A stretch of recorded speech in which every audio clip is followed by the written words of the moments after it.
Hello student, आज हम लोग मैथमेटिक्स मतलब गणित की क्लासेस करने वाले हैं। इकाई 4 सांख्यिकी।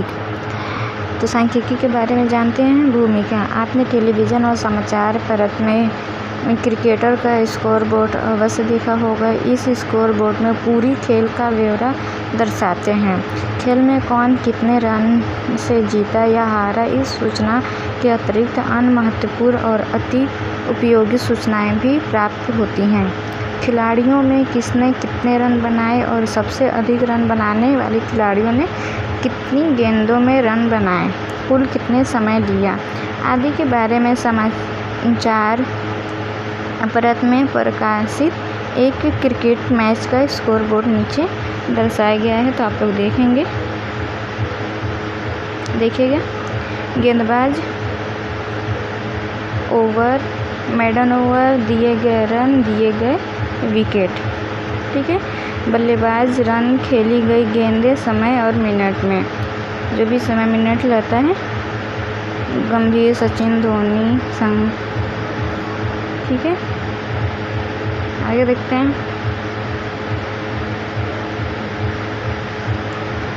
आपकी कक्षा के शिक्षक द्वारा प्रतिदिन शिक्षार्थियों की उपस्थिति एक मतलब जो स्टूडेंट रहते हैं उनकी उपस्थिति वो कितने लोग हैं, उपस्थिति एक रजिस्टर में अंकित होते हैं।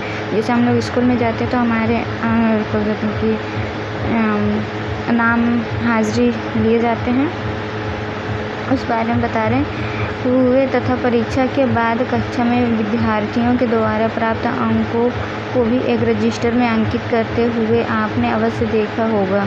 प्रतिदिन समाचार स्तरों प्रक्रियाओं, टेलीविज़न और अन्य समाचार साधनों के विभिन्न प्रकार के आंकड़े प्रस्तुत किए जाते हैं। आप यह भी जानते हैं कि सभी आंकड़े हमें किसी न किसी प्रकार की सूचना अवश्य देती हैं। जैसे हम न्यूज़पेपर हो गया, टेलीविज़न हो गया, हर चीज़ की जो जानकारी होती है वो हमें मिलती रहती है। इस प्रकार आपने अपने दैनिक जीवन में संख्याओं की सारणी के रूप में वस्तुओं और उनके मूल, रेल के आने जाने का समय तथा बस के आने जाने के समय आदि को देखा होगा। यह सारणी हमें आंकड़े, डेट उपलब्ध कराती हैं। आंकड़े संख्याओं के वे संग्रह हैं जो कुछ सूचनाएं देने के लिए एकत्रित किए जाते हैं। किसी निश्चित उद्देश्य के आंकड़े एकत्रित किए जाते हैं। आंकड़ों की विशेषताएं। सोचे, तर्क और निष्कर्ष निकालें। हम जानते हैं कि किसी प्रदेश में प्रति हेक्टेयर गेहूं की उपज प्रतिवर्ष एक समान नहीं रहती, बल्कि बढ़ती या घटती रहती है। इस प्रकार एक प्रदेश में प्रति हेक्टेयर गेहूं का उपज और दूसरे उपदेश में प्रति हेक्टेयर गेहूं की उपज में अंतर हो सकता है, अर्थात आंकड़े परिवर्तनशील होते हैं। एक दूसरे उदाहरण लेते हैं। मान लीजिए किसी कक्षा के एक छात्र के गणित, दूसरे छात्र के विज्ञान और तीसरे छात्र के अंकगणित विज्ञान के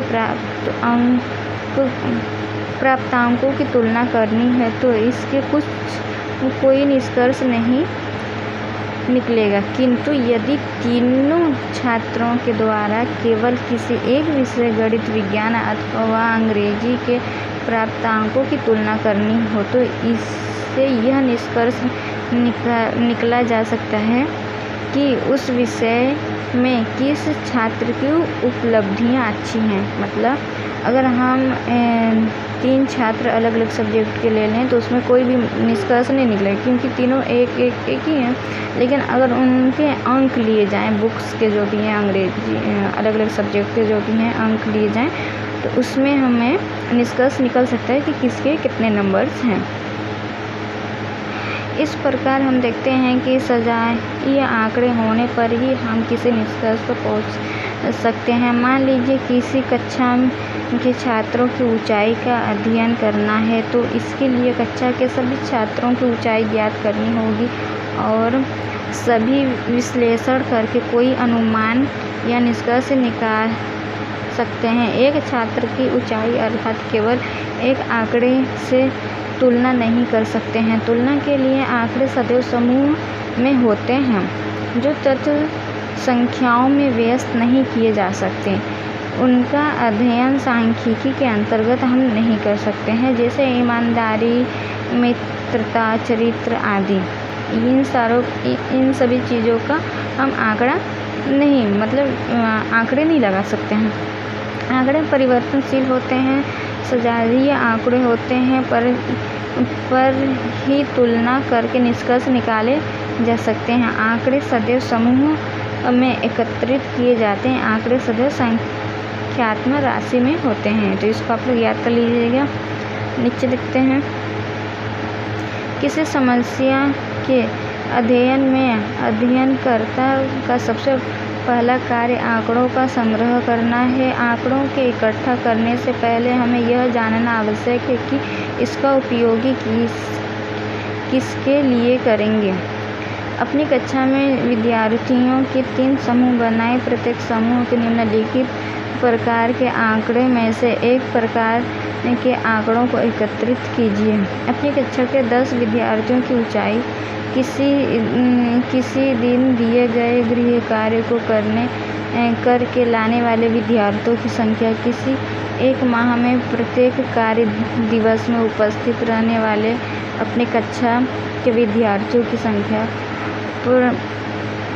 प्रथम समूह के विद्यार्थियों में स्वयं आंकड़े एकत्रित किए, जैसे विद्यार्थियों की ऊंचाई ज्ञात करना। दूसरे समूह के विद्यार्थियों ने दूसरे स्तरों से आंकड़े एकत्रित करना, जैसे उपस्थित विद्यार्थियों की संख्या, अपनी कक्षा की उपस्थिति पंजिका से प्राप्त किए। अतः आंकड़ों का संग्रह 2 प्रकार के किए जाते हैं, प्राथमिक स्तरों में और द्वितीय स्तरों में। ये रेड बॉक्सेस का जो है ये भी आप लोग याद कर लेंगे। इस प्रकार आंकड़े भी 2 प्रकार के होते हैं, प्राथमिक और द्वितीय। प्राथमिक में क्या होते हैं, जब कोई शोधकर्ता किसी उद्देश्य को ध्यान में रख कर स्वयं आंकड़ों को एकत्रित करता है तो उसे क्या करते हैं, प्राथमिक। और द्वितीय आंकड़े, जब कोई शोधकर्ता किसी अन्य उद्देश्य से संग्रहित किए गए आंकड़ों को अपने उपयोग में लाता है तो इसे आंकड़ों को द्वितीय आंकड़े कहा जाता है। तो आज के लिए इतना, कल फिर आगे की क्लासेस करेंगे। और ये जितने भी बॉक्सेस में ये सारे आप लोग याद कर लेंगे।